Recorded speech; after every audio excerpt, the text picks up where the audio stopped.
Hello and welcome to Voices of Witness, Poetry Ireland's event for the Dublin Arts and Human Rights Festival 2021.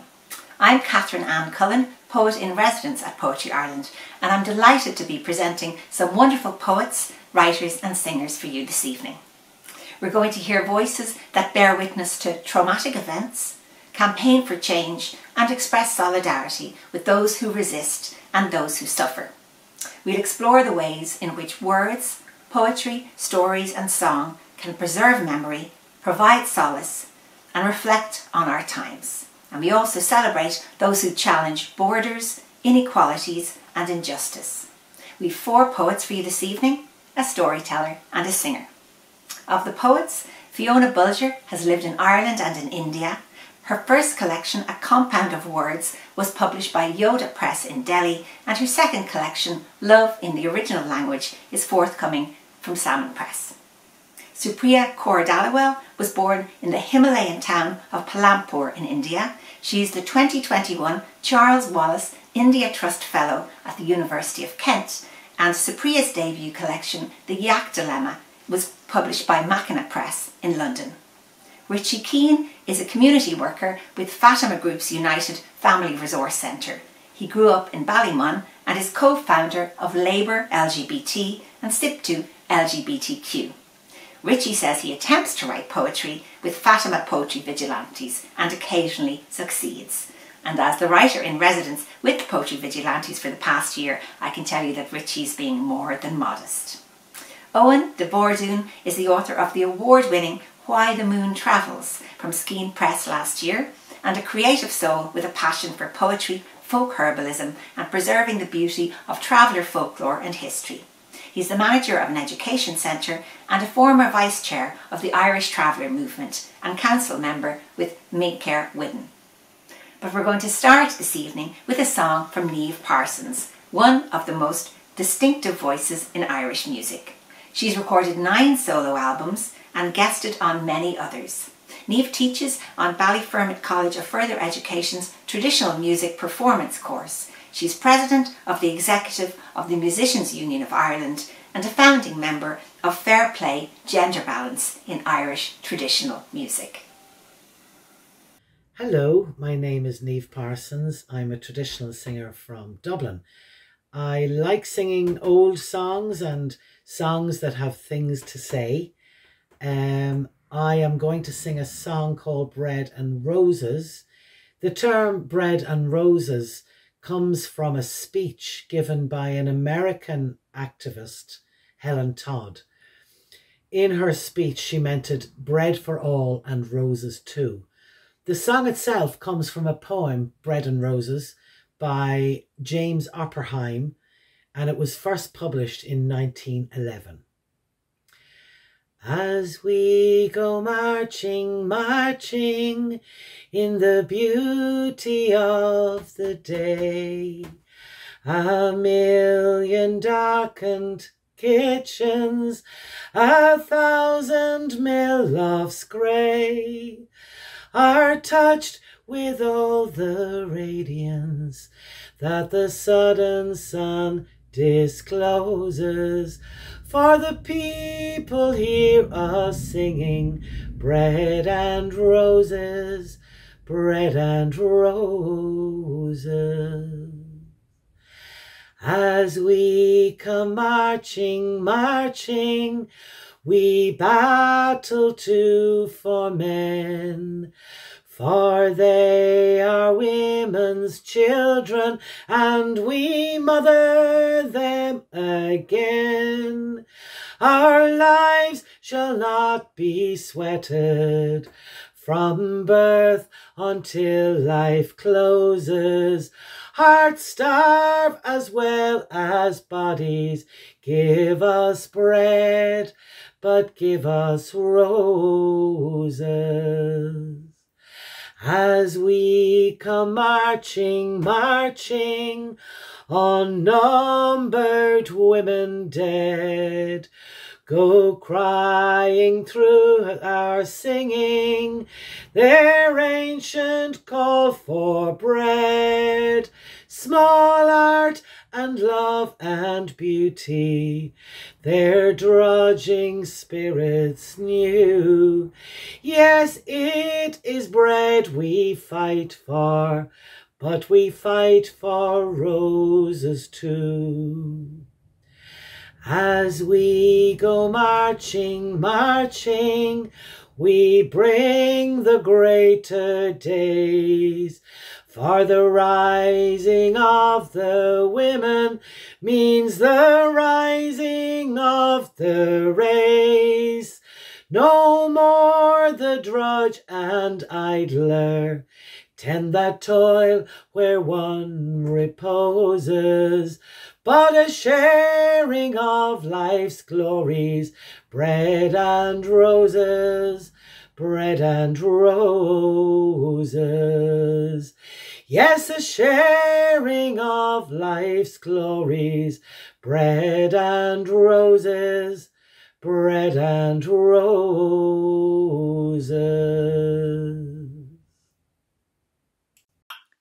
Hello, my name is Fióna Bolger. I'm a poet and facilitator, and I've lived most of my adult life between Ireland and India. I'm interested in plurilingualism, which is using all the words in your head, regardless of whether or not they belong in this language or that language. And I'm also interested in the crossing of borders in real life, migration, and how that impacts on people. I'm interested in the idea that our rights are protected when we're native or we are on certain sides of certain borders. And I'm interested in the issue of people who find themselves between borders and the way in which their rights may not be protected. The Universal Declaration is supposed to be universal, but who protects the rights? So these are questions for me. Today I'm going to read you 3 poems. The first poem focuses on the 27th Amendment to the Irish Constitution in 2004 and Article 15 of the Universal Declaration. It's called "No Child is Born to Flicker in the Shadows." I open my daughter's new Irish passport and printed beneath the mountains, rivers and coastline, I find: "It is the entitlement and birthright of every person born in the island of Ireland, which includes its islands and seas, to be part of the Irish nation." For one crazy moment, I believe this is true. The second poem I'd like to read for you today deals with issues around homelessness and lack of adequate housing provision. The community in Ireland most affected by this are the traveller community, the Mincare community, and I'd like to remember that we're at the moment around the 6th anniversary of the Carrickmines tragedy, in which 10 members of this community were killed in a horrible fire caused by lack of adequate housing provision. This poem is called Corporation Sewage Clearance Division. They've come to pump the shit. There's a build-up in the office block. The couple in sleeping bags at the entrance are woken by flashing lights, a straining engine lengthening another day, begging to be brightened by a watery sun. The only heat from exhaust vents round the corner at Tesco. Outside, slouched, daydreaming of suctioning time from cold, damp days. And my last poem I'd like to dedicate to all the writers and journalists and poets who are constantly telling truths in India, some of whom have been killed. I'd like to remember Gauri Lankesh, and some of whom have been held in jail, unproved charges. Right now we can talk about Vara Rao, who's out on bail and hopefully won't be put back in jail, and those who keep telling truths regardless. Chakra. Ashoka's wheel spins through history, stone-carved symbol, spinning wheel, cycle wheel. I feel freedom on 2 wheels. At speed you can outrun the heat for a short time, but then when you stop, she catches you and revenge is hers. As I stand astride my cycle, enforcing the red light on impatient truck traffic, I hear the copper coin click of people leaves over the wayside altar, roadside temple, shrine to the hope of people that something may change. The trishul stands, 3 lemons, sharp and bitter, pierced by its prongs. Lights turn green. I move off, keeping to the edge as trucks speed by, boy banging the side to scare pedestrians, dogs, cows, cyclists. Motorbikes weave in and out, blue bottles never quite there when the vehicles close in. In this procession, we travel past the temple, where side by side women will cook dal rice over wood fires. But that is January, and this is July. We eat Venpungal and Sakari Pungal to remind us of the fresh village of the Harvest Festival, when we will be far away. No chance to sit before the temple, light our kindling and let the goodness overflow before the morning sun. The biryani of Eid has been cooked, shared and enjoyed, and we are celebrating the joy of rice and dal. My daughter discovers India's ancient kings, Muslim and Buddhist and Hindu, a past fast being buried by a saffron-bound vision of the future. This history not destined for school books but burned in a pyre on which the living dissenter may also be burned. Katharipu Niram, a sari the colour of the flower of the aubergine plant. Katharikai Puri, soft, spicy, sweet, as a handloom podave, in strands of wind spun on a cycle wheel, woven into an afternoon sea breeze, floating on my skin. Thank you very much. Hello, my name is Supriya Kartaliwal and I am a poet.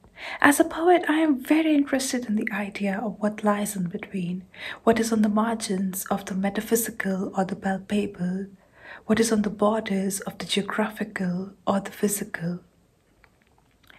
I think that we must believe in certain things forever, for they might turn real someday. And I want to echo the words of human rights lawyer and poet Mona Arshi, that the goal of human rights is to sustain this universe's universality. And that is why I think we must keep on believing in our rights, our freedom forever, for it might turn real someday. I will quickly read 2 poems. The first poem that I'm going to read is called Reading Aga Shahid Ali in Northern Ireland.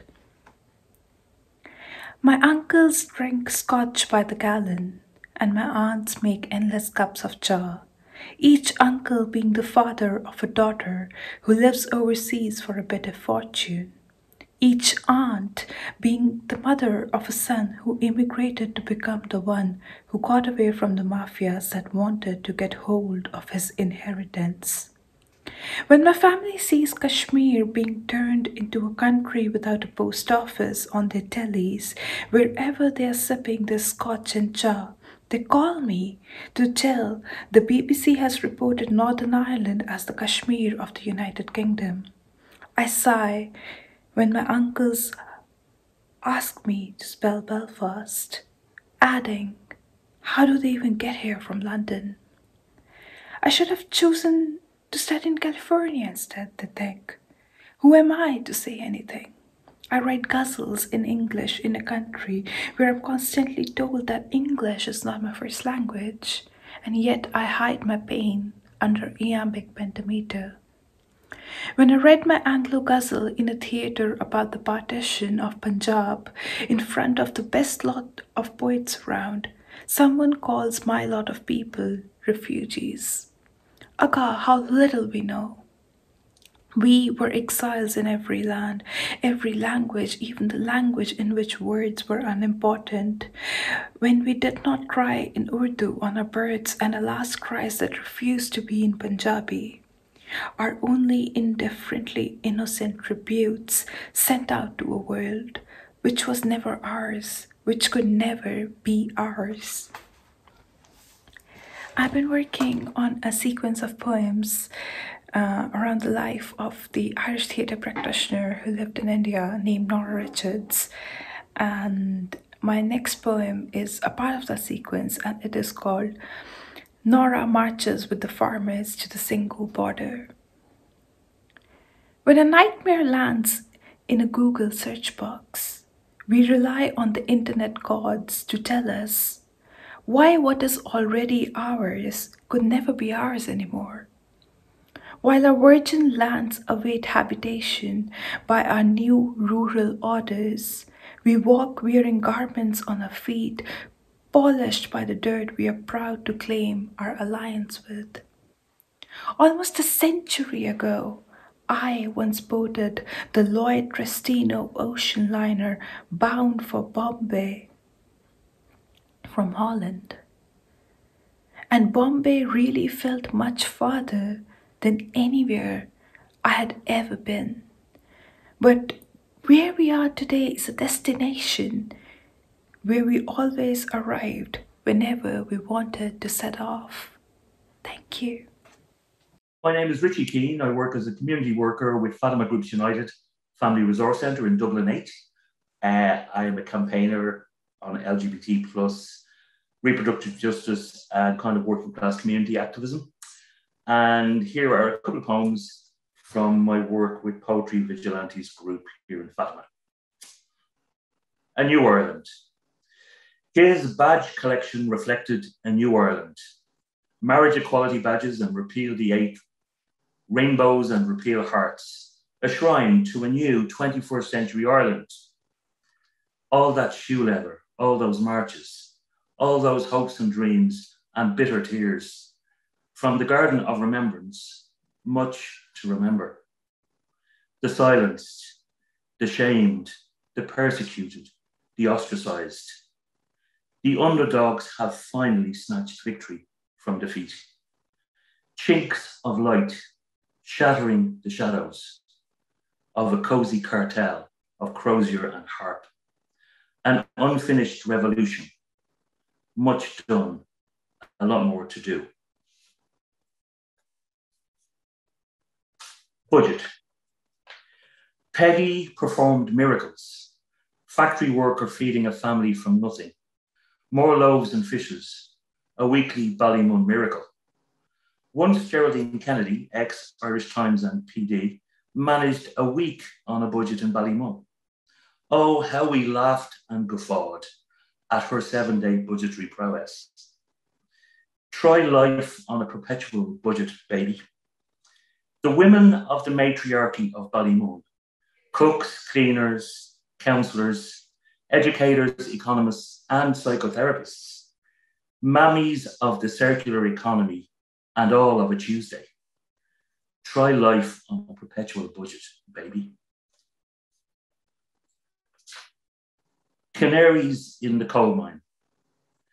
We are the canaries in the coal mine. First defense against fascists. We are the fags and the queers and the homos. We are the feminists. We are the trade unionists. We are the migrants. We are the anarchists. First, they came for the asylum seekers, burnt down the hotel, fomented racism, battered Izzy over the head with a 4x2, wrapped in an Irish flag. The scandal and indignity of it all. Naked fascism on a grey day in Dublin. We are the canaries in the coal mine, remembering our lineage and our heritage, remembering our community, remembering an injury to one is an injury to all. We are the canaries in the coal mine. And these two poems are for Wafa, Mustafa, Zemia from Gaza, and remembering her family in Gaza and the West Bank.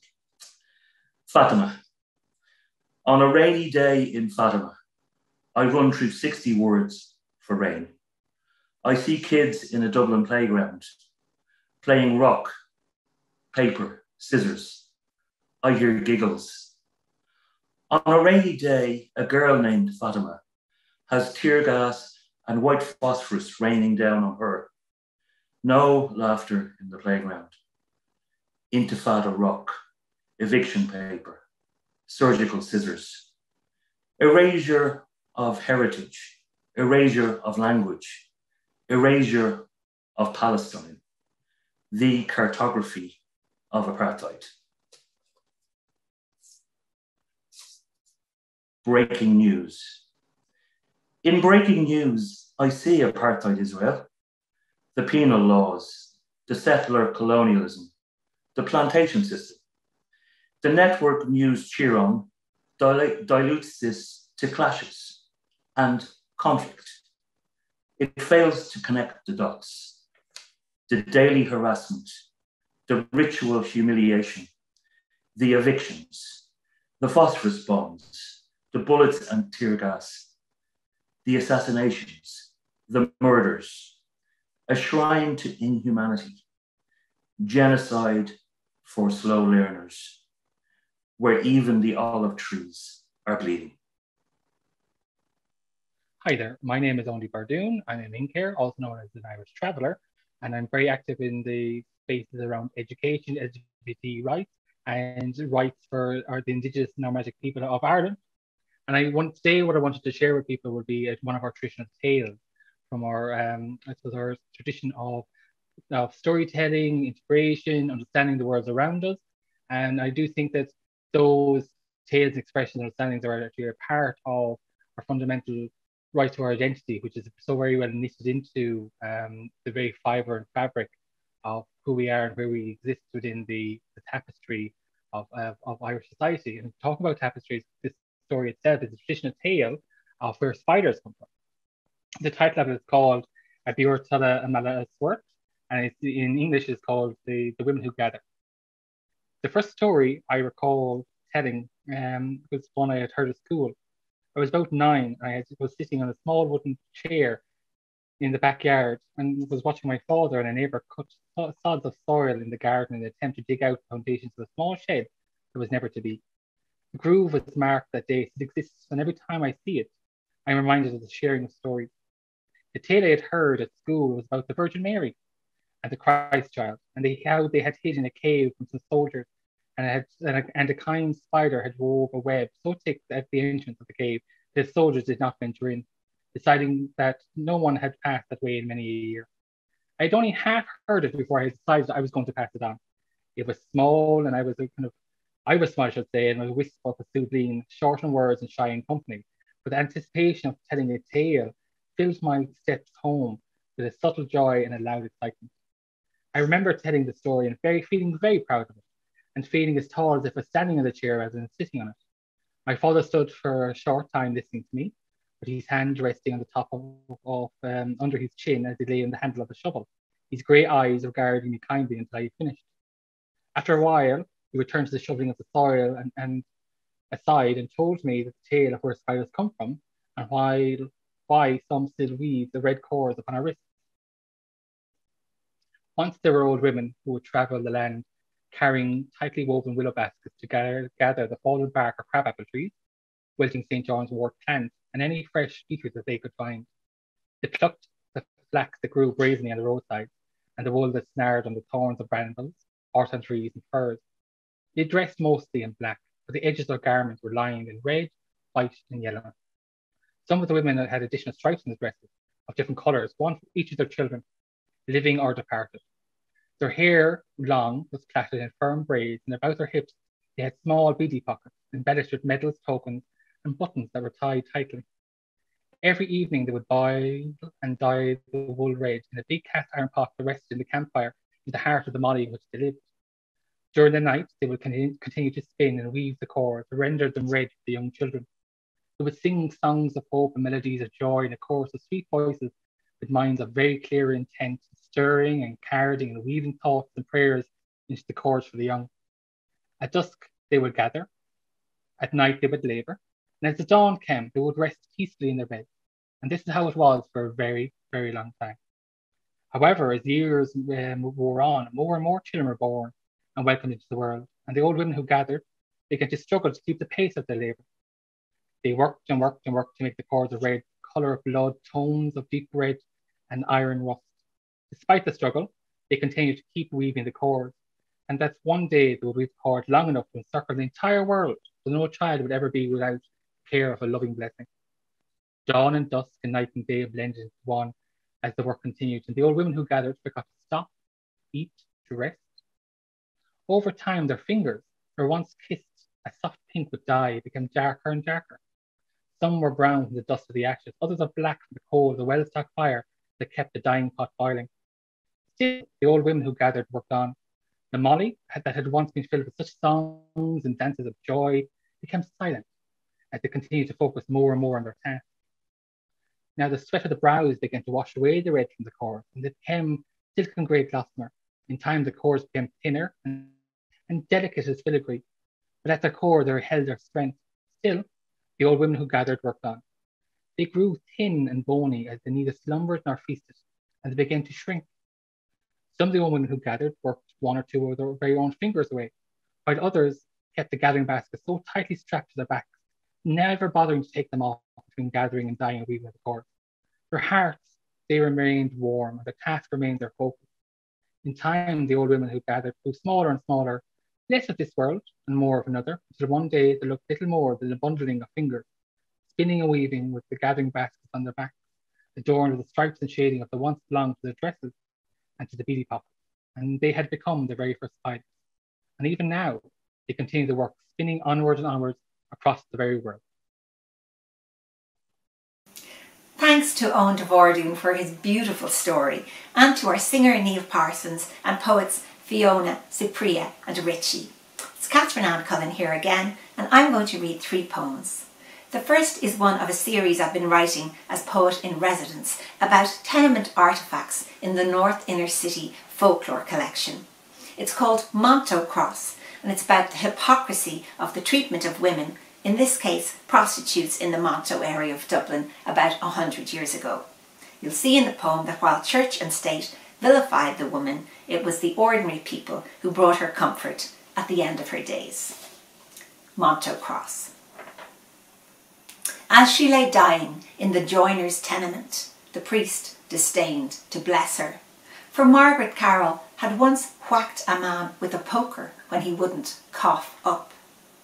You could makeshift a cross from twigs and string, but the joiner trawled to the dockyard for 2 scantlings of wood, chiselled from each a rebate, so they sat snug together. He lacquered his work with thin paint, till it was quite respectable. When he got home, the daughter who had been taken from her was by her side.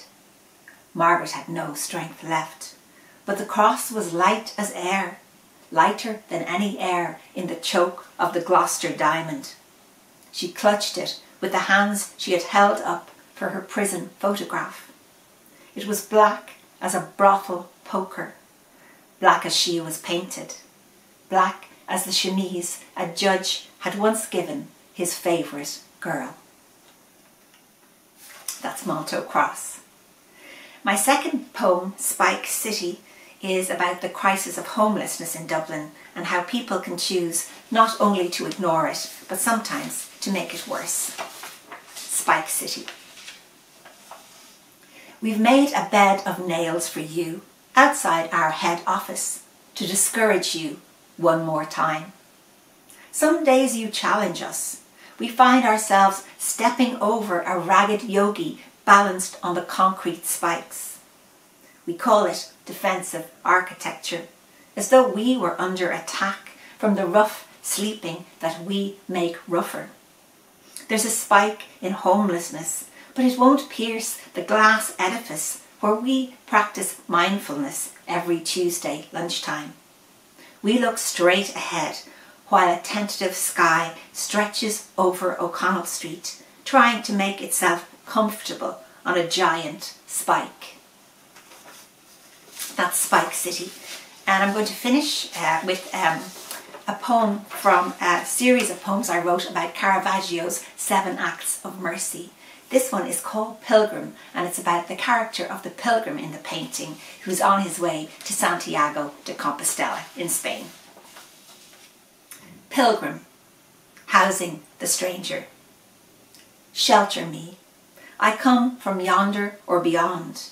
On my hat the pilgrim shell, Capasanta, holy hood, or Atina di mare, little comb of the sea. I tease out your motives, disentangle prejudice from better judgment, raise or smooth down your hackles, shelter me. I trawl coasts and borders with my scalloped edge, panning for haven, shelter me. I am the one he called the least of his brethren, with the long, thin face of Christ. I am James navigating to the field of stars, the hooded saint breaking bread, the angel incognito. I am your brother or sister, shelter me. And that's Pilgrim. And we're going to finish this evening with a song. Thank you for being part of our Poetry Ireland Voices of Witness event for the Dublin Arts and Human Rights Festival. Thanks to all the performers who took part and shared their powerful poems, stories and songs today. We're thinking of all those who raise their voices against injustice, and especially of those who suffer injustice, inequality and hardship. May we live to see a more equal and a more just world. We'll finish with another song from the wonderful Niamh Parsons, and I believe this is the first airing of this particular song. I'll let Niamh introduce it. Thank you. I'm going to sing a song that was very recently written by a woman called Helen Graham. Helen is one of three sisters, the Graham sisters, who were very prominent in the 1960s and would have been an influence on me as females making their own records. The song is called Palestine Mother, and this is its first airing. Mother is sleeping, worn out from weeping, all day and all night. Her son has died.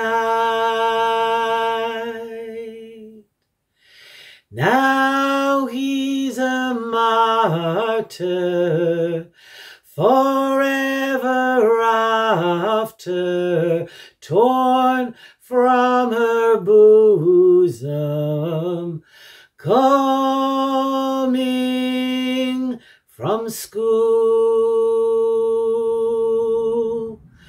Her son threw stones at the Israeli soldiers, stones against bullets, straight through the skull. Gone like his brothers, too many others, gone like his father, gone massacred.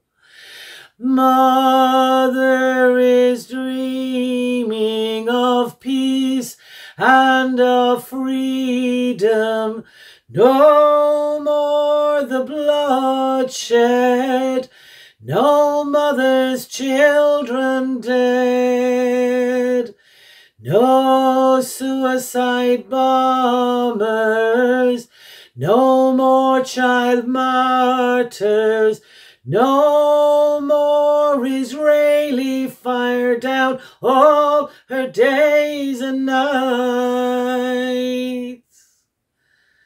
Mother is sleeping, worn out from weeping, all day and all night.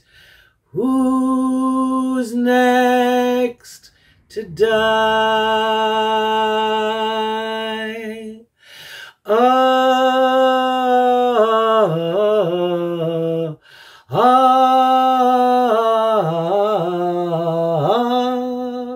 oh, oh,